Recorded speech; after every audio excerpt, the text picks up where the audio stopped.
Ben Underwood is blind. Both eyes were removed when he was 3, leaving him with no vision at all. So how on earth does Ben do this? And this? And even this? I don't think I've ever come across somebody like Ben. He was quite unique. Ben lost his eyes to cancer, but unbelievably, he's taught himself to see with sound. If he chooses to go out there and ride that bicycle, let him ride the bicycle. It's got to be very smart. Somewhere in there, it's a little genius going on. I don't consider myself blind. Ain't nothing wrong with me.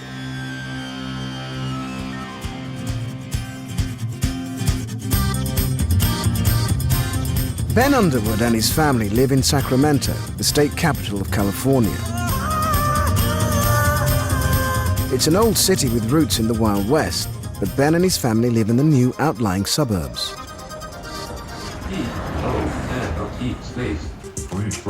Ben uses many common aids for the blind, like speaking software for the computer, so he can jot down his rap lyrics. He's also written a book and does schoolwork on a high-tech braille writer. But what's unusual, what's truly unique, is what he doesn't use. Ben has no guide dog and never uses a white cane.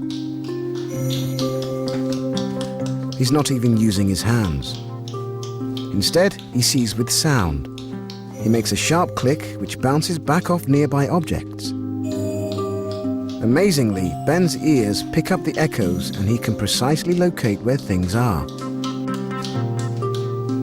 Ben is the only person in the world who sees using nothing but echolocation. Well, I've been able to tell where walls are and where things on the ground are. If I click down, then I can hear them easier. But if I'm walking, I'm just clicking over it, it's not gonna get it. And I can tell where desks are in the classroom and stuff like that. I can hear the wall over there, the couch over there. I can hear the wall behind me. I can hear the wall over there and the TV and the computer. Yeah. Ben, I need a towel for drying because I don't have all my kitchen towels in here. All right, Mom, I'm gonna go get it. Ben's echolocation is so good that at home his mum, Aquanetta, Uncle Kerry, and brother Isaiah make no allowances for his blindness at all. When I was a little kid, I didn't really know he was blind. I just knew he was my brother. Did he make it? He's determined to do what he's gonna do. And he refuses for somebody to label him as blind. You see this kid that has a whole different way of thinking. It's magic and it's real. I don't think I've ever seen anyone quite as remarkable as Ben, nor have I seen anyone quite as remarkable as Ben's mom. And I think that's a lot of the secret to Ben's amazing talents. He knows that there's nothing impossible for him, and it's not. Whatever he wants to do, I tell him he could see. Aquanetta has refused to allow the loss of Ben's eyes to overshadow their lives.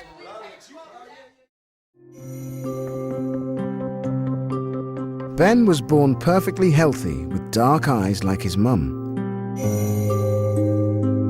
But when he was 2, she looked into his eyes and saw something was terribly wrong.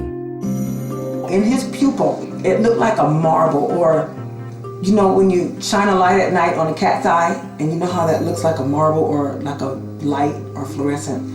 And that's what it looked like. And within 3 days, it turned white. In Ben's eye was a rapidly growing malignant tumor, retinoblastoma.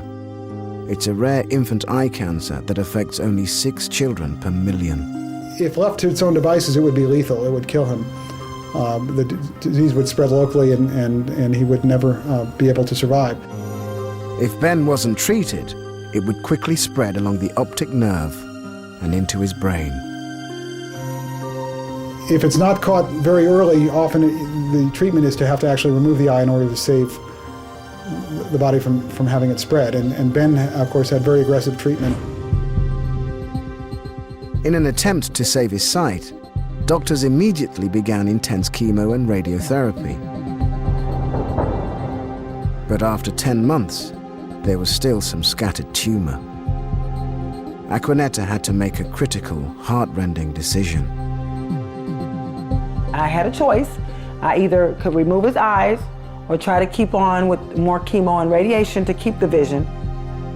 But the thing about it is that if you continue to try, and if the cancer got down the optic nerve, they wouldn't live. So you have to make a choice. And my choice was, to remove his eyes. From the first dark moments, Aquanetta was determined that little Ben wouldn't think of himself as blind. When he woke up from the surgery and he said, "Mom, I can't see anymore, I can't see anymore." And I told him, I said, "Baby, yes, you can see." I said, "You can see with your hands." And I put his little hands on my face. I said, "See me?" And I said, "You can see me with your nose." And I put my hand to his nose and I said, "You smell me?" I said, "You can see me with your ears." I said, "You hear me?" I said, "Baby, you can't use your eyes anymore, but you still have your hands and your nose and your ears." I said, "Baby, you can still see."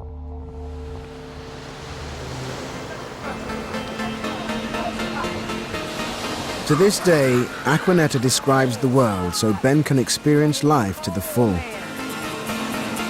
Mom, where you stand right now? I'm right here. Whoa, snaps. Where you stand, do you just see miles and miles of water? Yes, Ben. I mean, as far as my eyes can see, looking out, now I do see some mountains out there and I see clouds, but all I can see is water. Instead of the land, it's just water. And from here, it looks like a deep blue.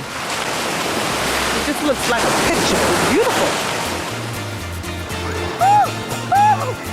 Ever since the loss of her son's sight, Aquanetta's known instinctively that she would have to be strong for Ben.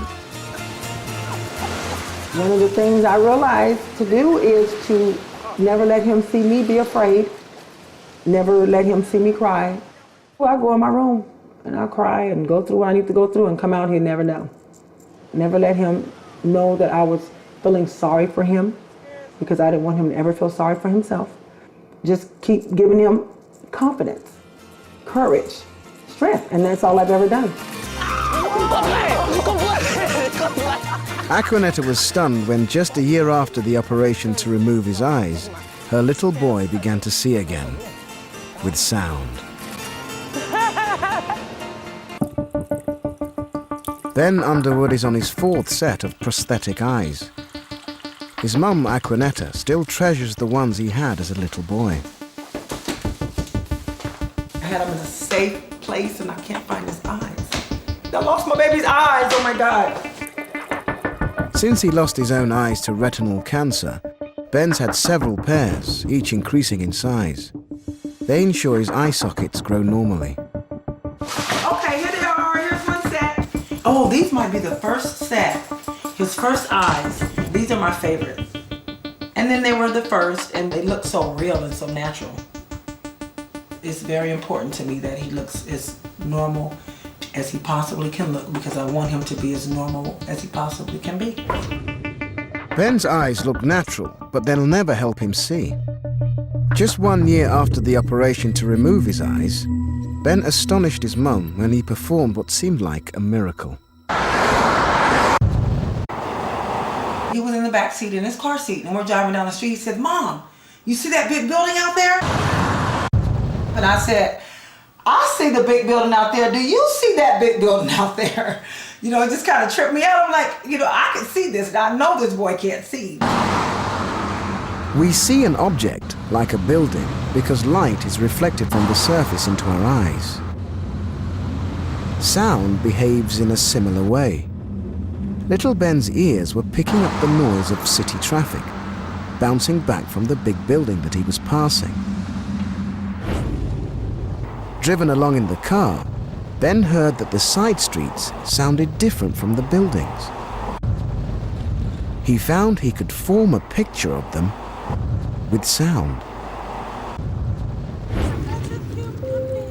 Seeing with sound transformed Ben's life. His mum let him play in the street because his sound pictures seemed to make him more aware of danger than his sighted friends. So I would watch and see what he did, and I noticed that, cars would pass by, but as soon as that car would hit the curve, he'd move out of the way. I thought, wow, you know what? He hears those cars, for blocks away. So he knows before the other kids know to move, because I just recognized that, he was paying more attention.